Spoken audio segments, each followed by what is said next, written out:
in the aftermath of yet another complete and total epic failure by Washington, D.C., random guy named Juan, and their merry band of idiots known as the quote-unquote opposition, I thought in today's video we would dovetail this story with another topic that the Florida Maquis has been speaking of for a couple of years. I have mentioned before that my background is Army intelligence, military intelligence. One of the things that they teach you at the very basic fundamental level of psychological operations is logic fallacies and cognitive biases. Now, when you first start studying this as a young soldier, it's pretty dry stuff. And at the time that I studied it, it was prior to the advent of the internet, prior to the advent of the mainstream media, and their effect on the world population as a whole. As I've grown and seen this paradigm grow, I see all of the tactics and techniques that I was taught as a young soldier come to fruit, literally on the internet right in front of my eyes, and it's an amazing thing to see, and I really have wanted to try to share this with my audience in a way they could understand. We should start here, though. The mind is the best weapon you'll ever have. I don't care how great a weapon you have, how powerful it is, how many rounds for it you have. If you have not control of your mind, someone's going to take it from you. Now, given that you have power over your mind, not outside events, when you come to this knowledge that you can control your mind and use it as an asset, it will make you a lot stronger than what you've been before. But it can also be your Achilles heel if not maintained properly, which leads us to this. Your greatest weapon that you can really employ is your enemy's mind. This is the fundamental basis of all psychological operation, the ability to get someone else to think something or believe something that enhances your position that may or may not be true. We're starting to see this now. We're seeing Mike Pompeo come out and tell Nicolas Maduro he should have got on the plane. And we're seeing Abrams say, don't trust anybody. Nicolas Maduro, we have them all over the place in there now. They're everywhere. It's all psychological operations. It's garbage. It's trash. They lost their biggest weapon, this guy that just affected this head of 7, and now they don't have anybody that they can use inside the government. So what do? They turn to psychological operations to make it believe, trying to make Venezuela believe that they are in a much stronger position than what they really are. Now, we can see literally on the ground. And I guess I'm going to make a kind of an apology here about this issue at the embassy. My only problem with Code Pink at the embassy is this. What's their endgame? Nicolas Maduro is not sending any diplomats to this building ever again. Not in the foreseeable future. They're not holding it for a certain date. They're not holding it out for a certain time. What's their endgame? But if they can explain that, then I'll get on their side. But because holding it indefinitely, just for the sake of holding it, is not a plan. But they've done something pretty amazing here. They have given an opportunity for the psychological operations being run on those people who are supporting random guy named Juan to be exposed. And I'm going to show you this today in a couple of clips. Now, they're talking about how some of the people that are occupying the building have been the victim of certain slurs and certain attacks by these people. And when you listen to the slurs, you listen to the attacks, you can see that they are simply spouting a narrative. They're not there based on thought. They're not even there based on empathy for the people of Venezuela. They're there based on hate that's been ginned up and manipulated by a certain aspect of our media. I'm just going to play this one forward real quick.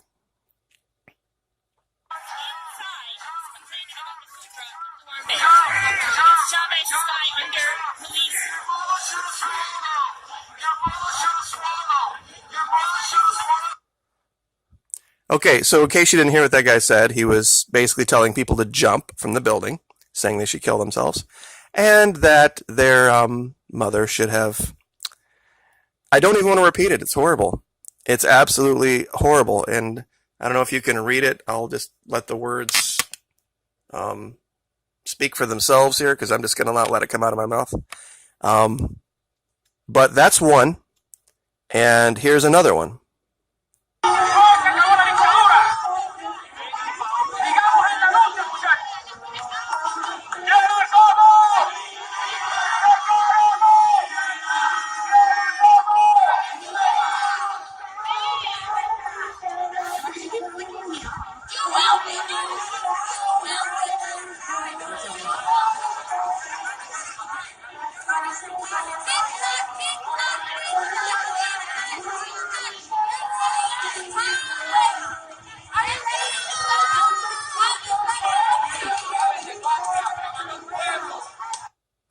Okay, so just random nonsense, just yelling and screaming, and you're running out of time. No logic, but it comes to fruition. Everything comes together right here in this exchange. It's a very small exchange, and I'll just let it play, and then we'll comment on it. I'm a fucking bitch. Why am I fucking bitch? You're being paid to be here. You don't even know who I am, dude. You don't even know who I am. Yes, I know who you are. Who am I? What's my name?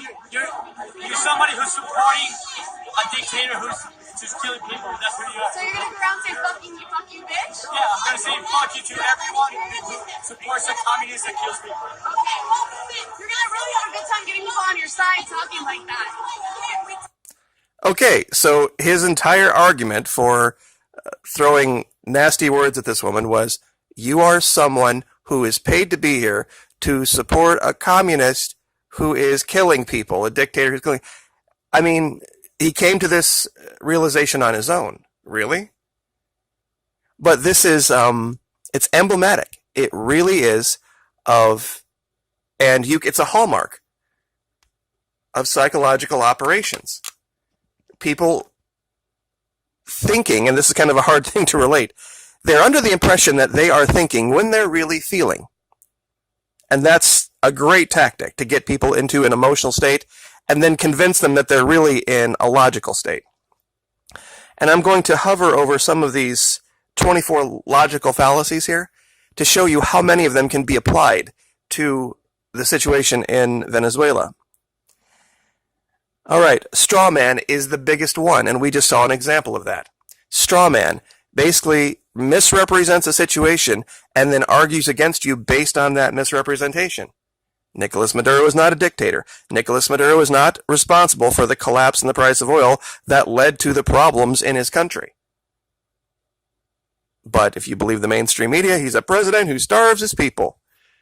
Which is, really, does our president starve our people? Is it the president of some country in Africa over the last 40 years that's caused the starvation in that country?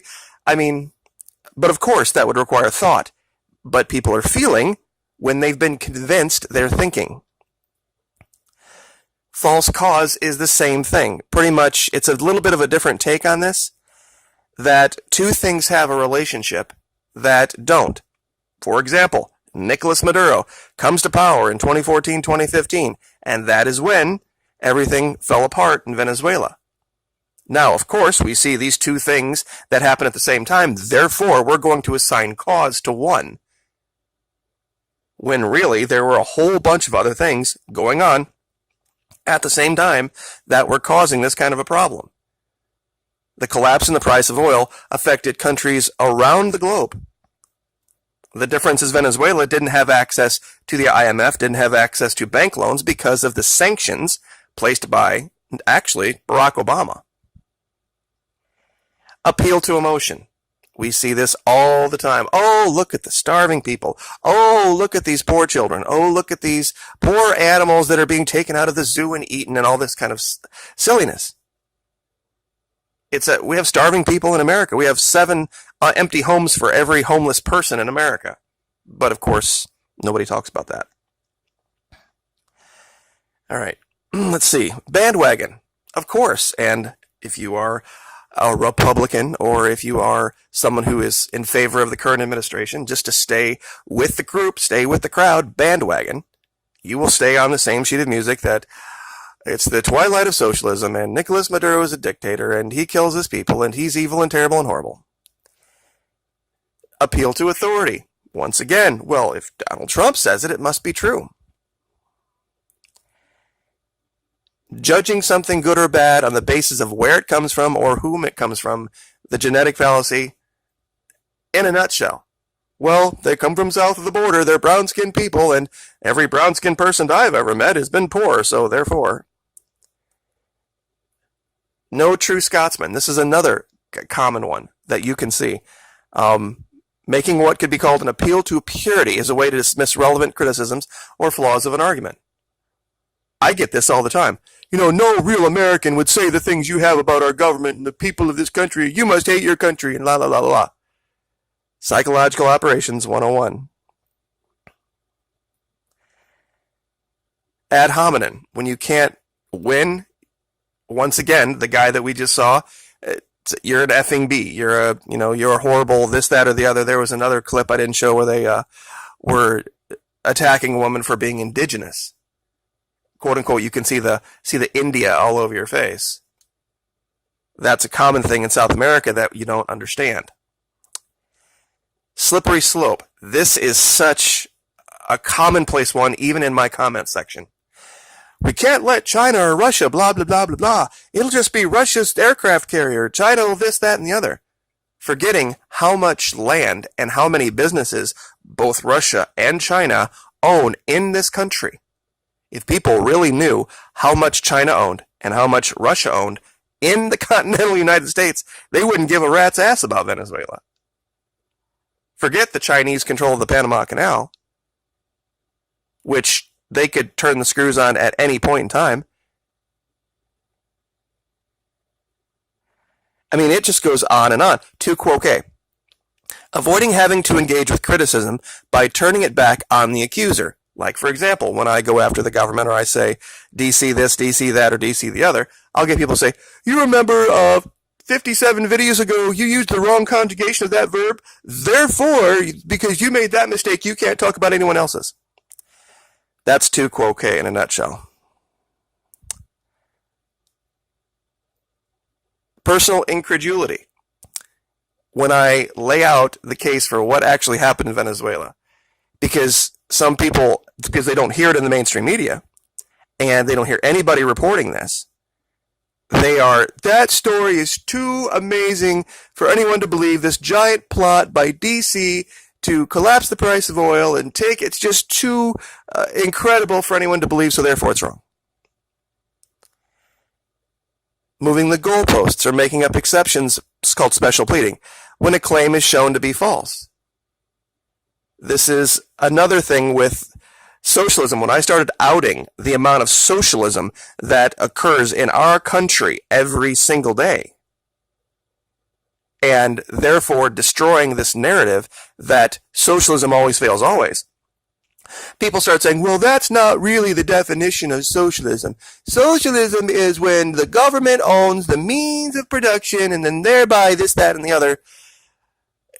If that were the case in Venezuela, then we would see, based on the situation with oil, Mexico has Pemex, Brazil has Petrobras, Saudi Arabia has Aramco. Virtually every major oil exporter has a corporation in charge of its oil production, and it's designed to take that money and use it for the benefit of the public. If that were the case, that particular paradigm, where the government is in control of that kind of stuff, or price controls, then we would see a lot more countries failing, but we don't. Black or white. Here's another wonderful fallacy, where two alternatives state are present as the only possibilities. I say one negative thing about our current administrator. You must have loved Hillary Clinton. It's just insane. Same thing with the argument in Venezuela. Oh, you must be for communists who kill people and starve their populations, and that's what you're for. Because otherwise you would be believing everything that Trump and Pompeo and Rubio and Bolton and all these people are saying. It's A or it's B.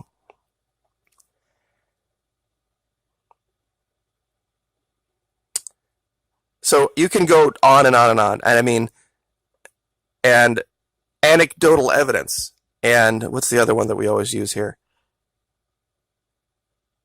1 second. Maybe it's on another page. But availability heuristic and anecdotal evidence. are two of the biggest ones that we have trained on.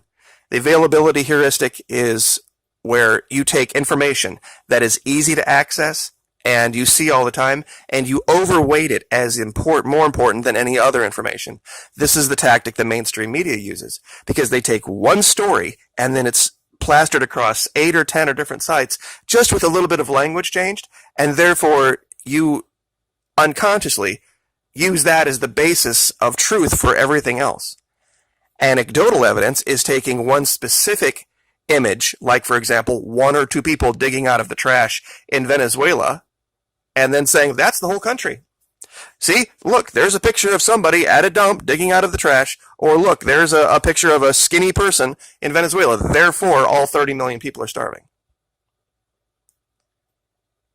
And if they show you that same 1 or 2 pictures over 7 or 8 or 10 sites, like MSNBC, Fox, Forbes, Bloomberg, all this, then you give it even more weight. See, it's not anecdotal. I showed the same picture on 8 different sites.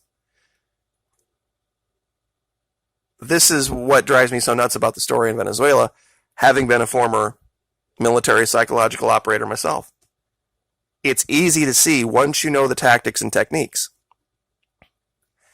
And I know that was 16 minutes that probably you'll not get back of your life, but if you watch it again and you go to, let's see if I can get the yourlogicalfallacy.is. That's yourlogicalfallacy.com. Yourlogicalfallacyis.com. You can get one of these posters. You can get a deck of cards sent to you, and you can have these, and you can keep them in your purse, you can keep them in your glove box, or you can keep them around. And when this all starts to go down, or you ever get in an argument with somebody, you can pull these things out and go, that's you, that's you, that's you. There's another one called cognitive biases. That's the same thing. And that's actually where the availability heuristic is. It's over here at cognitive biases.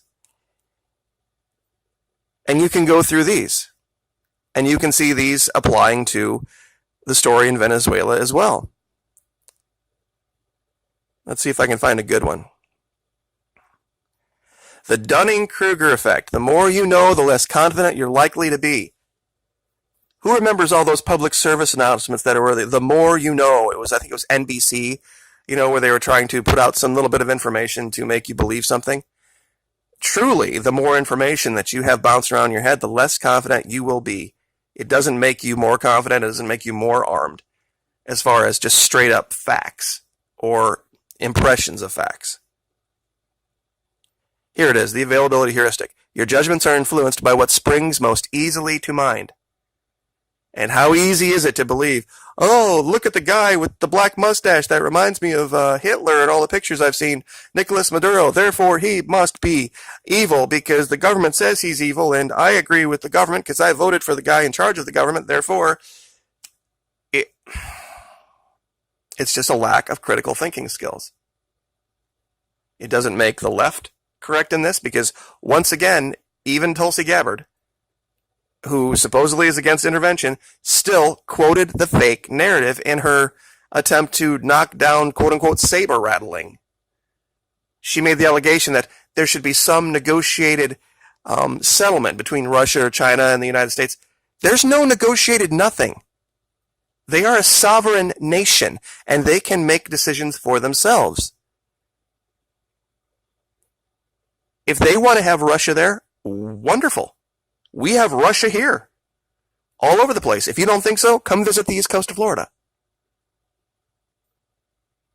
We have Venezuelans here, we have Chinese here, we have people from all over the country that live here, operate here, own property here, own businesses here.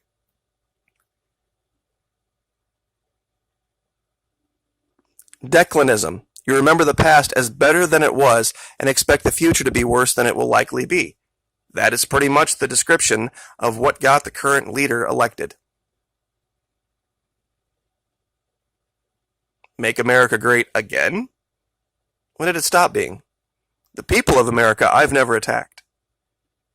The government in D.C., yeah, they don't represent us.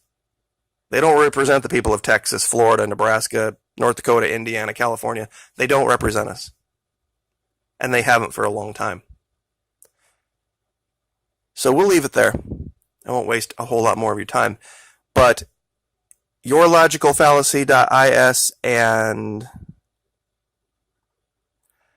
your bias, yourbias.is. Just go take a look at these and apply them to what you see in the media, and you'll see very clearly that the girls on Fox and the people on CNN are not operating as information agents. They're not reporters. They're psychological operators, very clearly. And we'll leave it there. Like, share, subscribe.